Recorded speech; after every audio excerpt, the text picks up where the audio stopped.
just landed in Coober Pedy in Central Australia.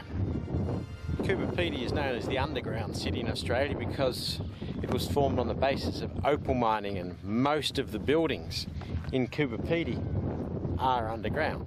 The hotel, the pub, and a whole bunch of stuff. But the amazing thing, and I said this when I was up around Broken Hill, was the greenery of the place. I mean, this place is supposed to be the outback. This place is supposed to be red and dusty. Have a look over my shoulder there. The green right through the continent. 2 years of, you know, well over average rain, and we're getting the outback looking like this. Mind you, the other thing I have to say about Coober Pedy is it's a long time since I've been attacked by so many bloody flies.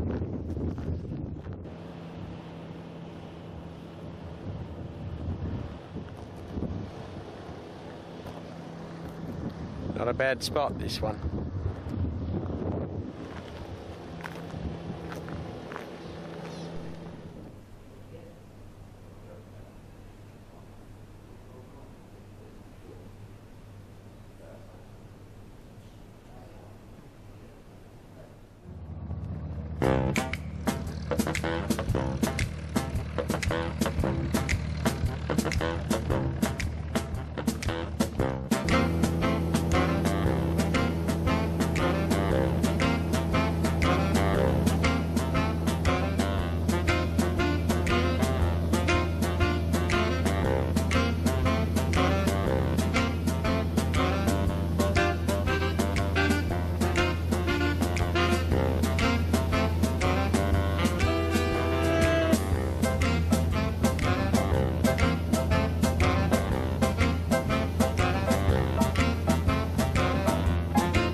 It's been 18 years since I was last in Ayers Rock, Uluru, and you forget how imposing it is until you come and you get a sense of just how large it is.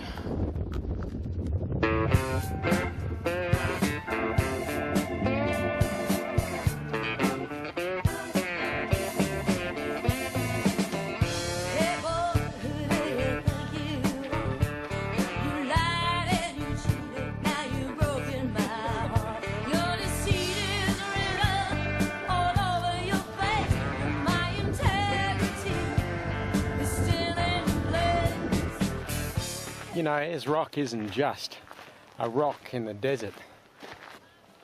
It's a mix of shapes and colours and textures. The blues, the reds, the greens of the Australian forest and outback. It's an astonishing place. And well worth a visit.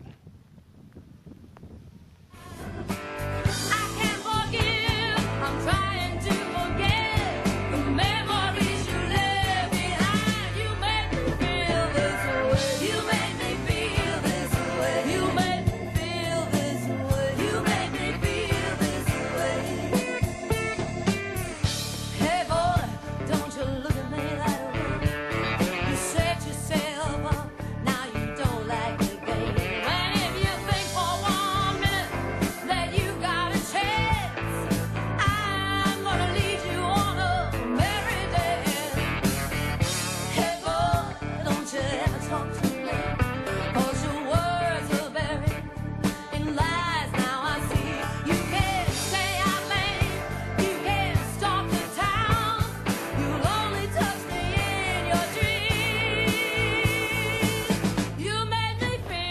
just a stunning place. This Ayers Rock.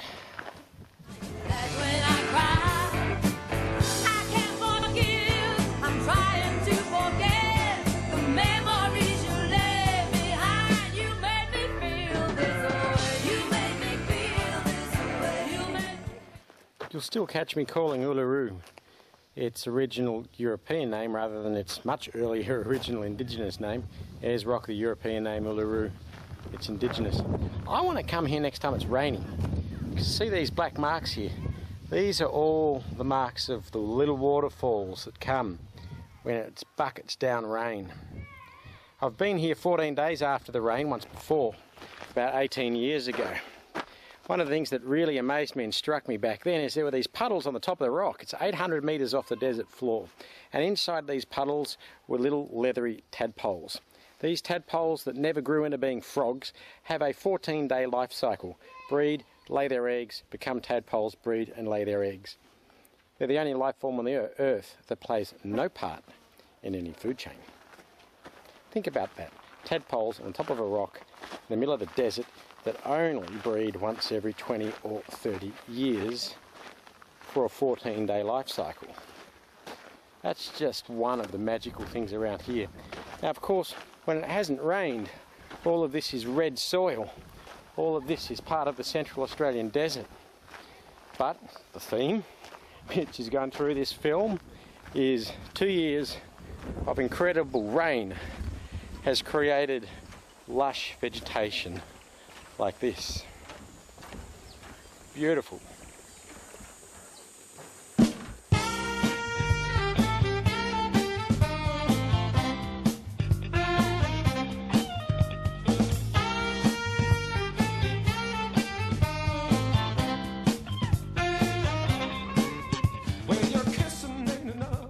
Largest monolithic rock in the world, Ayers Rock. Welcome to Australia.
Here we are at Anzac Hill overlooking Alice Springs. Alice Springs was formed in the 1800s as one of the sites of the overland track, or the overland cabling for the cables to Europe. The telegraph, that's the word I'm looking for, the overland telegraph. And it was all built with the Afghani camels, the Ghans as they called it, hence why the train's called the Ghan, the train that runs up the middle of Australia from Adelaide to Darwin. Little known fact, Australia is the world's largest exporters of camels, and the reason we're one of the world's largest, or the world's largest exporter of camels, including to Saudi Arabia, which is like coals to Newcastle, is because the Ghans, the Afghanis who built the overland telegraph, let the camels go when they finished using them, and they bred wildly in the desert. Without the Afghanis, we wouldn't have had communications in Australia, and those people who don't like boat people ought to think about that. particularly those idiots who say that these Afghanis shouldn't be coming because they're a different religion. They should read their bloody textbooks and find out that Islam, Christianity and Judaism all believe in the same damn God. Anyway, Alice Springs was called Alice Springs because near that gap there, which was the only way between north and south through the ranges, is a little spring that was named after Alice, who was the, I believe, daughter or wife of the Surveyor General or something like that. And there was a spring near that gap, and it was called Alice's Spring, hence why this town became known as Alice Springs. Now it's probably more famous for being the stop-off point, the place where you stay in your backpackers before you go off to Ayers Rock, which is off that way, a little way we went yesterday, about, I don't know, 2 and a bit hours flying time, so a few hundred kilometres, just close in the Australian context. Now, the other thing I've been saying in a lot of these films is the thing that strikes me at the moment is how green it looks. Now, you from Europe, if you're watching this, you might think these hills are not green. Believe me, for Australia, that's green. It's usually dusty, it's red, doesn't have a blade of grass on it, but when you look around here at the moment, it's green because it's raining. And we're going towards Birdsville, and then we're going to go between Birdsville and Broken Hill, which is across Lake Eyre, and I'm going to show you the map. This is where we've come. We've come from, driven from Melbourne to Stawell to Port Pirie to Coober Pedy, Coober Pedy up to Ayers Rock to Alice, and now we're going to go Birdsville, then we're going to go around Lake Eyre to Broken Hill and back to Stawell. I've got to tell you a funny story about Alice Springs. Right through the middle of Alice Springs runs a river called the Todd River. And the Todd River almost never has water in it. I mean, Alice Springs is in the desert, remember that. And there's a joke in Alice Springs that you can say that you're a local when you've been here long enough to see the Todd River flow. It's flooded 4 times this year. They have an annual Todd River yachting regatta. And because the river rarely has water, the whole trick of the yachting regatta is you build your own yacht, usually out of tin cans, and you and your mates carry it. That's the Todd River Regatta. It's had to be cancelled each of the last 2 years because the river had water. Central Australia was first opened up by Europeans in 1860 when John McDouall Stuart led the first expedition through to Central Australia, which was then followed by the founding of, as I was saying earlier, the Overland Telegraph with the Afghanis, and the naming of the Central Australian train as the Ghan. So, I'm here at the Train Museum. Have a look at the Ghan.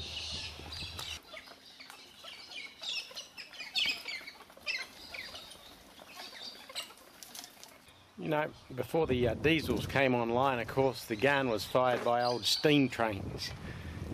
3 days, right up through the centre of Australia. Having been on the Trans-Siberian, I can tell you that would have been boring. Although, a good view. You know, the CR on the side of the road, side of the carriage, stands for Commonwealth Railways. For an Australian, that means more than a foreigner because the states control the train system. Victorian Railways, Queensland Railways, etc. So Commonwealth Railways is rare. This is the only one. And to think that when Australia federated, one of the big kerfuffles is our rail gauge, that is the distance between the rail tracks, was different in every state, which means you couldn't get a train from one part of Australia to another. That's why the Ghan had to be built separately by Commonwealth Railways. Let me help you understand the size of the Ghan with a map. Originally, it's supposed to have run from Adelaide all the way through to Darwin, when it was first envisaged in the early 1800s. Mid-1800s. By 1902, the train had gone from Adelaide to Oodnadatta and from Port Darwin to Pine Creek. This whole gap was left unrailed, even through World War II. It wasn't until we got to 2004, some 130 years 125 years after the Garn Railway was first envisaged that we actually had a full rail link from Adelaide all the way to Darwin. 125 years. You know, in Australia we have the expression to tell a furphy, which is to tell a bit of a story, a bit of a fib, a bit of an exaggeration. And where does the expression to tell a furphy come from? Well, it comes from one of these. A Furphy water tank made by Furphy and Sons. And the Furphy water tanks were spread around the battlefields, particularly in World War I, and the soldiers would stand around it and they'd tell their stories, which were largely fabricated, hence the expression to tell a Furphy. And that's the truth.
See you, mate. Lift up the pub, really? Oh yeah, I'm staying at the pub tonight, so I'll grab a beer later. You want to lift up or what? Oh yeah. Now that was typical Aussie. Needed a lift, jump in, go to the pub. First landed in Tindorf, near the Mauritanian-Algerian border. I thought I'd landed in the middle of nowhere. Then I came to Birdsville. Yep, also the middle of nowhere. If not for the Birdsville races in the Birdsville pub once a year, Birdsville would have nothing for it. It really is, when you look at it, desert, desert, desert, desert, desert. But as we flew across today, as you saw, the rains, there's that theme again, have turned the desert green, which is really making people start to say, if global warming does this to Australia, it's going to be a friggin' rich country, so start pumping the carbon out. Then again, that's just being a tad facetious. Anyway, Birdsville, the pub, the main street at peak hour, the Oval. That's Birdsville. So, back to the pub. Come on, let's get a drink.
about what I should do. Remember, this is my life.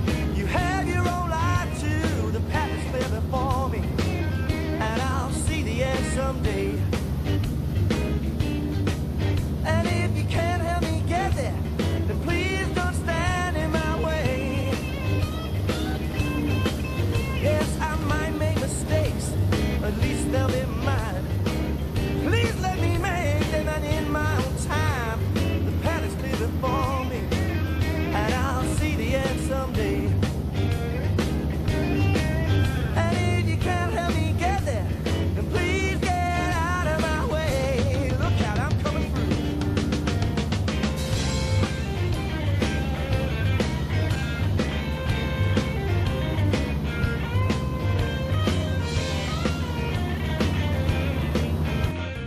This is the back end of a Black Arrow R3 rocket.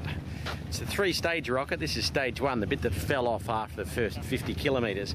It was launched by the British from Maralinga out here in Central Australia back in 1970, and it whacked a satellite up into orbit that's going to stay there until the year 2070.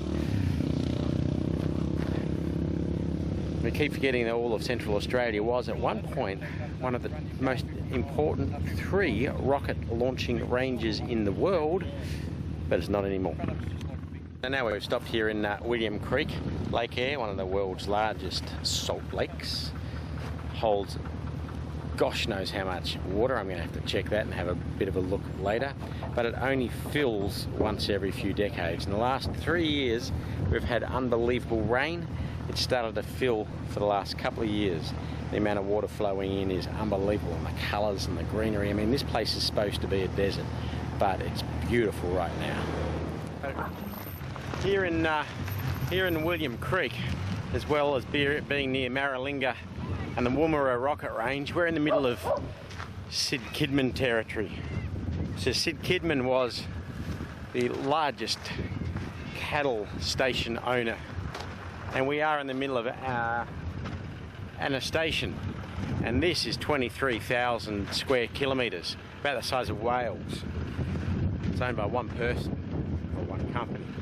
When Sid Kidman was at his height, the early part of the 1900s, he owned territory 10 times this size. So Sid Kidman is Nicole Kidman's grandfather, or great-grandfather.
G'day.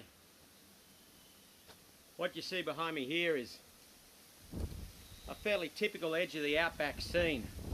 I'm about 5 kilometres from a place called Silverton, and Silverton is well known for hosting not only the Mad Max films but the Priscilla, Queen of the Desert films.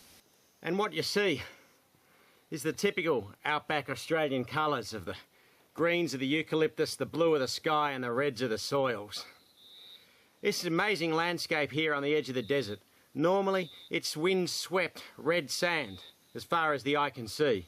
But 2 years of incredible drought, 10 years of incredible drought followed by 2 years of well above average rain has seen an explosion of life in the cicadas, the bird life and the plants all around the place, staking a claim to this territory of theirs. They'll thrive for 2 or 3 years. Drought will return, they'll hibernate again in the soils, waiting for another half century to bloom again.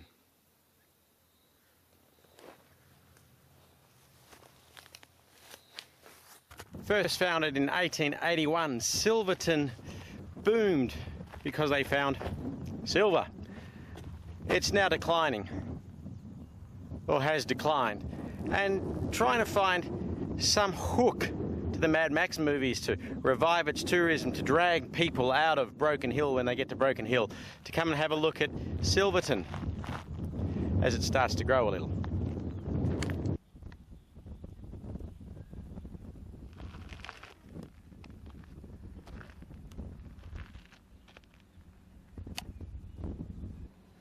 Of course, if you were Silverton, about the only thing that you had to put you on the map was Mad Max, you'd have a Mad Max museum too.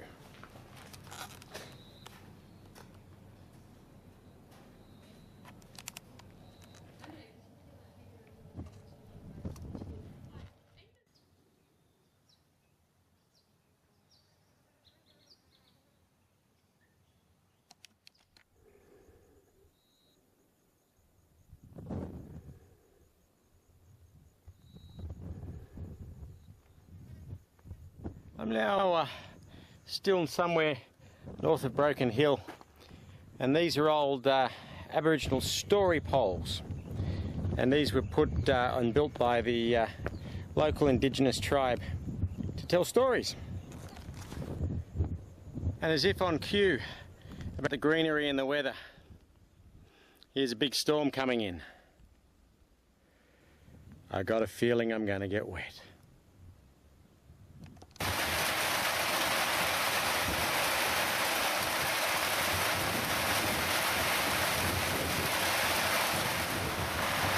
Okay, a couple of seconds ago it was steaming hot and dry, and now it's belting down with rain. You know, when you're in hotel rooms and you find those little shower caps and you think they're useless, they're good for keeping a camera dry.